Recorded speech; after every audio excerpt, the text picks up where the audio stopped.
Yeah. Okay.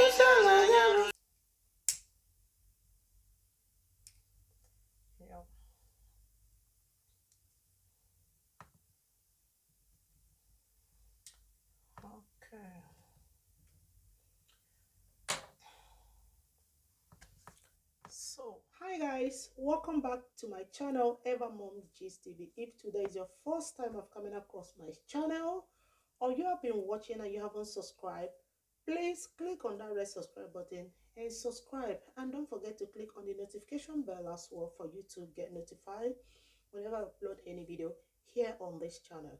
So guys, like as usual, you see me on my hair. I removed everything. Yes, every 4th of November, I always get emotional. Yes, for the past 14 years, the pains I felt this day, yes, after a few hours, he ate my food. He gave up the ghost. Yes, this is my story, and this is all about my dad. As you can see the picture there, yes, that's my lovely daddy. November 4th, exactly today. So I'm making this video today because I want this video to go today, but I know it's not going to be so early to come up, maybe later in the evening, but this video will come up today, 4th of November to 2020. Okay, so it happened 2006. So why do I bring this gist? Why do I decided to share the story with you?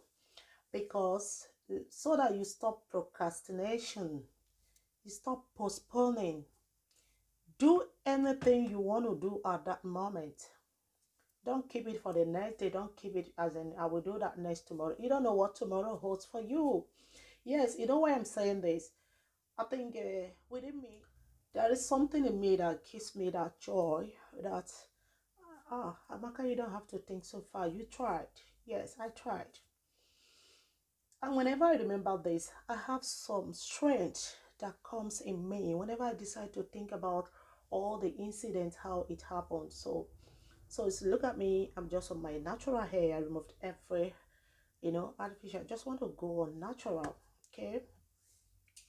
So it's not all about today. We're not talking about beauty, but my heart, how I feel. It happens 2006, Then I was, already getting married, you know. So my mom was sick. So she has been on sick bed for like a week before this ugly incident happened. So we were on holiday. So all this while my sister comes around, we go out with my dad. When we get to his office, I'll go with my sister to go and buy one or two things for my traditional wedding, for my traditional wedding preparation. Though all this while I have planned how it's gonna be, I discussed with my dad, and he said, okay, a lot of things he's gonna give me. Like in Igbo land, we said, idumado, to settle me. I was like, no, that mine will be different because I'm your last card, as in the last daughter. Yes, we are a family of 10, as in my mom, my dad, and my 7 siblings. My 7 siblings, that's 8 kids. That's what my 8 lovely kids, as in 3 men and 5 women. I'm the last among the 8. I'm the 7th, so I'm the last daughter. Okay, my parents. So I was telling my dad, since I'm the last daughter, at least, and I have not graduated, I'm still in school, so everything, my accommodation, everything, you want to put everything together to sell to me. So he said he's not going to do extra for me. I said, why? I'm the last daughter. There should be extra for me. We laughed, and my mom was still lying down laughing with us. So you know why I'm testing you? I didn't know that was the last day I got to, joke with my dad to tell him how my futures will be. So I stood up. I was like dancing, demonstrating to my dad how I'm gonna dance on my traditional wedding, the way when I get to him, what he gonna do to me, because I'm gonna do extraordinary, as in what people like, wow, is she the only daughter? The way I'm gonna present my thing. I was like telling my dad what will happen Without knowing, I'm just, I don't know the spirit that really entered and brought this discussion. I stood up. I was actually dancing and I go to my father and I bent down and my dad, lay his hand on my back and say, shall be well with my dad. I said, amen. I said, Daddy, this is how it's going to happen that very day. So my dad said, yes, he has already sent invitation. Invitation was out already. Yes, my traditional wedding invitation and my wedding coming up on the 3rd January 2007. Everything. So I didn't know that was the last day with my father. So my dad, so after the discussion, he laughed. So, and this happened on the 3rd. So this story, I'm just listening what happened on the 3rd of November 2006. So on the 4th, being the next day, guys, that morning I didn't wanted to drink tea. So I decided to eat yam because I normally go out with my sister to buy a lot of things. And before we get to the house, it's almost in the evening. And I'm not the type that eats outside. So it's just like my dad. He doesn't eat food outside. He normally, pack his lunch along with him before going to the office. So he said no, he wanted yam pepper soup, just like the one I uploaded. Yes, that's my dad's favorite food. As if I knew that was why the video came up. It didn't cut to my memory. So I said, I've already prepared the sauce. Can't he manage it? He said, no, but that's not what he really wanted. He wanted a yam, they call it Jim Miracle in my dialect, that's yam pepper soup, hot one. So I said, okay, let me rush and go to the all this nearby market. Normally buy this dry fish in bulk. So because for the past 2 weeks she has been down and I've been busy buying things from my traditional wedding and so forth. My husband wasn't around, he's still in abroad. So we left. My dad has already, invited people. I've paid for canopies and everything, In Igbo land, yes, you get to support your in-laws whenever they are doing anything.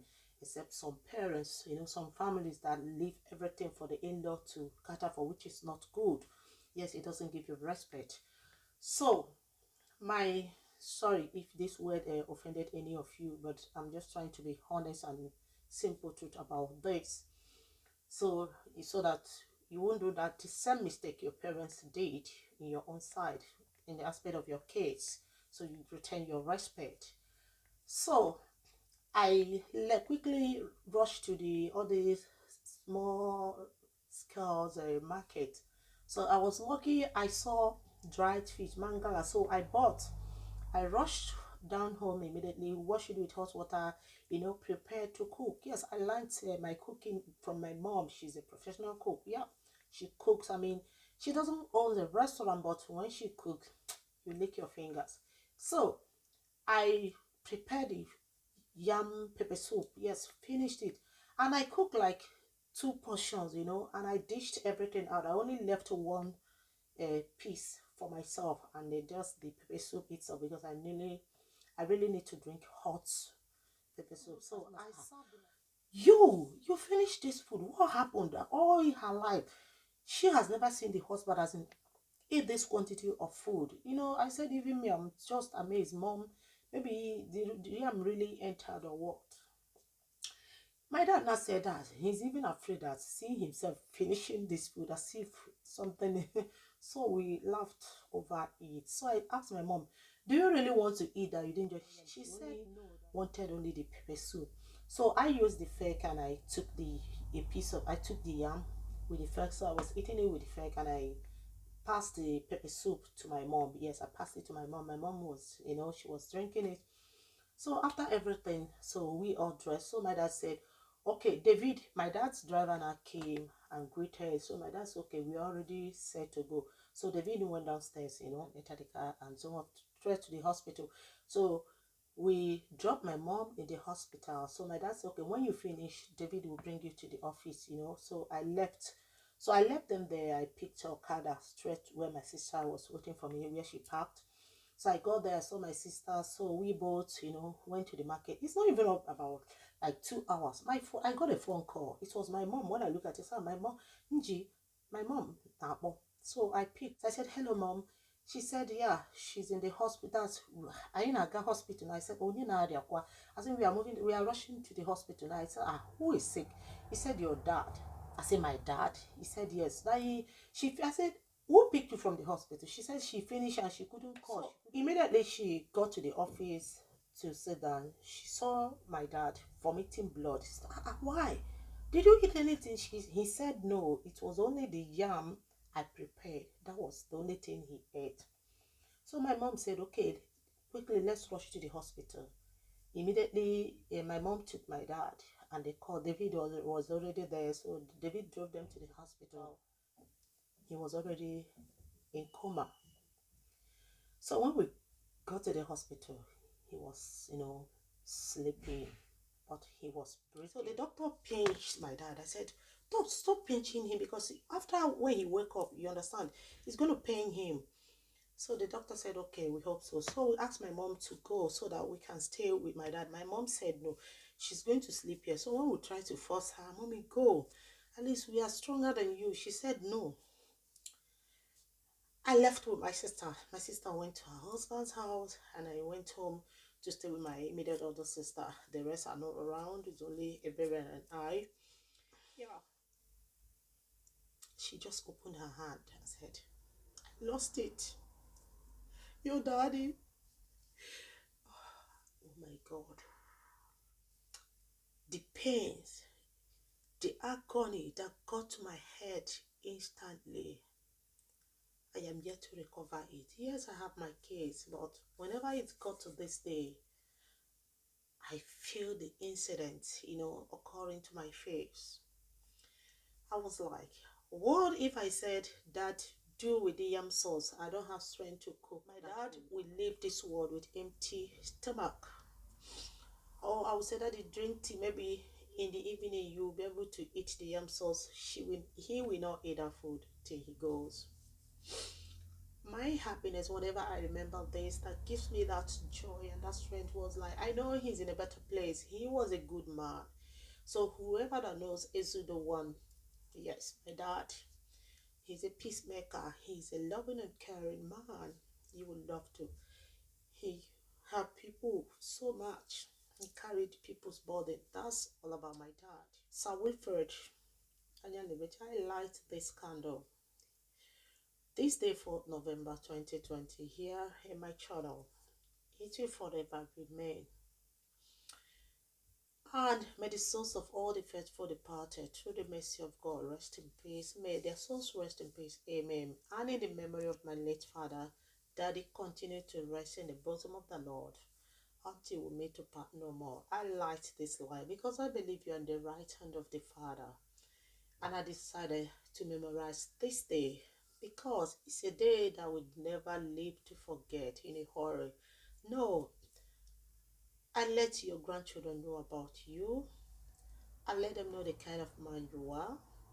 So my message for you for this my story about my late father is for you not to say no to your parents. Whenever they ask you to do something, please do it. Now you're in position to help them. I beg you in the name of God, help them now, because you don't know what tomorrow will be. Because when you fail to do anything and anything happens to them, you will forever live your life in agony and thinking and regret. For you not to regret it, please, whenever your parents ask you to do something or whatever you know you can do to make them happy, do it now. Don't say tomorrow. Tomorrow might be too late for you. I cooked his favorite food. He asked me, despite I've already prepared something else, but he asked for that and I quickly prepared that for him. He died as a happy man. He didn't die with grudges because he performed his duty as a good father. For giving me your time. Thank you for stopping by to listen to my story. God bless you. See you in my next video. Bye. Ciao. Choose. Okay, please don't forget to say a word of prayer to the departed souls.